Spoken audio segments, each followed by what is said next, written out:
Hi, this is Dan here. I hope you're doing really well. I had to do a video lesson on this. It just looks too scary and terrifying to leave you to it. So I'm going to show you how to play this exercise. And the key to this particular one, and actually any technical challenge that you have, is to slow it right down and then build up from a tempo that you find comfortable.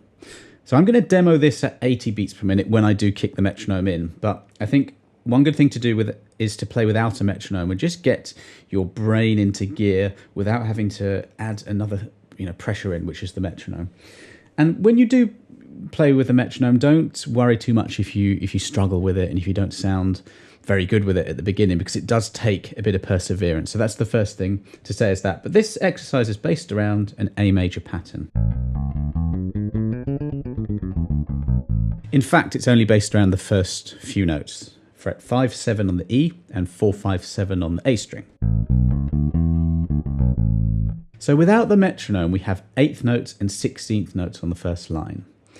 And really get used to counting. So you tap your foot, 1, 2, 3, 4, 8. So 1 and 2 and 3 and 4. And every single beat has got 2 8s in it. 1 and 2 and 1, 2, 1, 2. And this subdivision of the beat is something that is really going to help your inner clock, your groove, your appreciation and ability to play rhythms. So make sure you understand that. You've got in a bar of 4/4, you've got 8 8th notes, okay? 1 and 2 and 3 and 4. And in 16ths, you have 16. And this time we've got 4 in every beat. 1E and a 2E and a 3E and a 4E and a digga, digga, digga, digga, digga, digga, digga, digga. We'll get to 16ths, but the first line just gives you an opportunity to really solidify your skills when it comes to 8ths and 16ths. So without the metronome,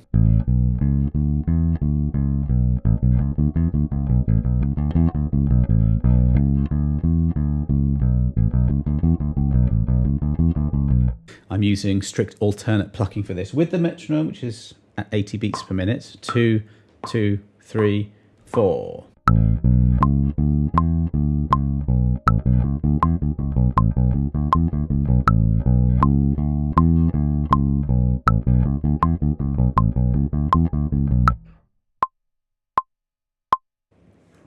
As I said, don't expect to be like that straight off the bat if you've never used a metronome before. Just do all of this. In fact, anything in the book that calls for a metronome, just do everything without until you're comfortable, and then persevere with the metronome. It really does get easier. I've done this a lot, but I also record a lot, and you have a click in your ear usually when you record. And if you've got any aspirations to do any recording, it does help to play with the metronome. But you're supposed to sound bad when you first use it, but you can absolutely use it to help your groove and your timing. So then we get to the second line where we got the scary 16th notes. Triplets, 16th note triplets. And with those ones, you have 6 notes per beat, okay? There isn't really a way to count it like 1E under, 2E under, but it's just, you've got da-da-da-da-da-da, 1, 2, 3, 4, 5, 6, 1, 2, 3, 4, 5, 6. You've got 2 groups of 3 flying by. So what I've done here is I've just added an extra note onto the 4th fret, that's the major 7th of the A major scale, just to get 3 notes per string. It's a very common feature when you hear fast bass playing that you have 16th note triplets. You've got kind of 3 notes very often under the fingers. So that's frets 4, 5, 7 on both the E and the A strings. And again, without the metronome, going roughly the speed. Every time my foot's tapping, I'm just going index, middle, index all the time.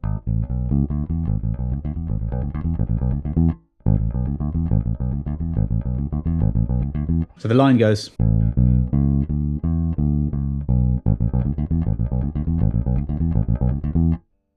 And that's how you do it. Let's do it with the metronome. 2, 3, 4.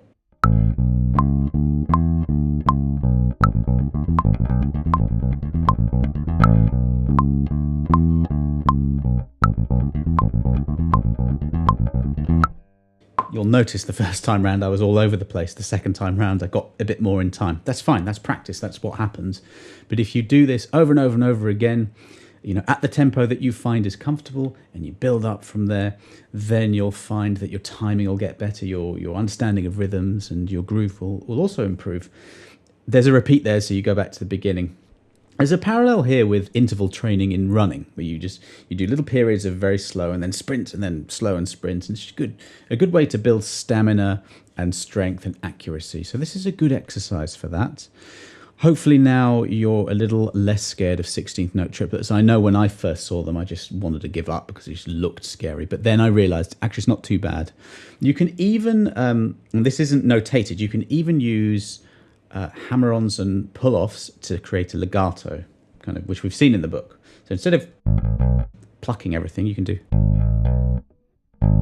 one pluck, two hammer-ons between first and second finger, and then hammer down the little finger.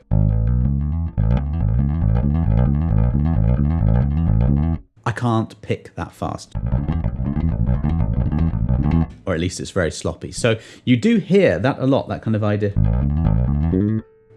Those sort of legato phrases. You could even keep the scale pattern going. You'd have 4, 6, and 7 on strings D and G.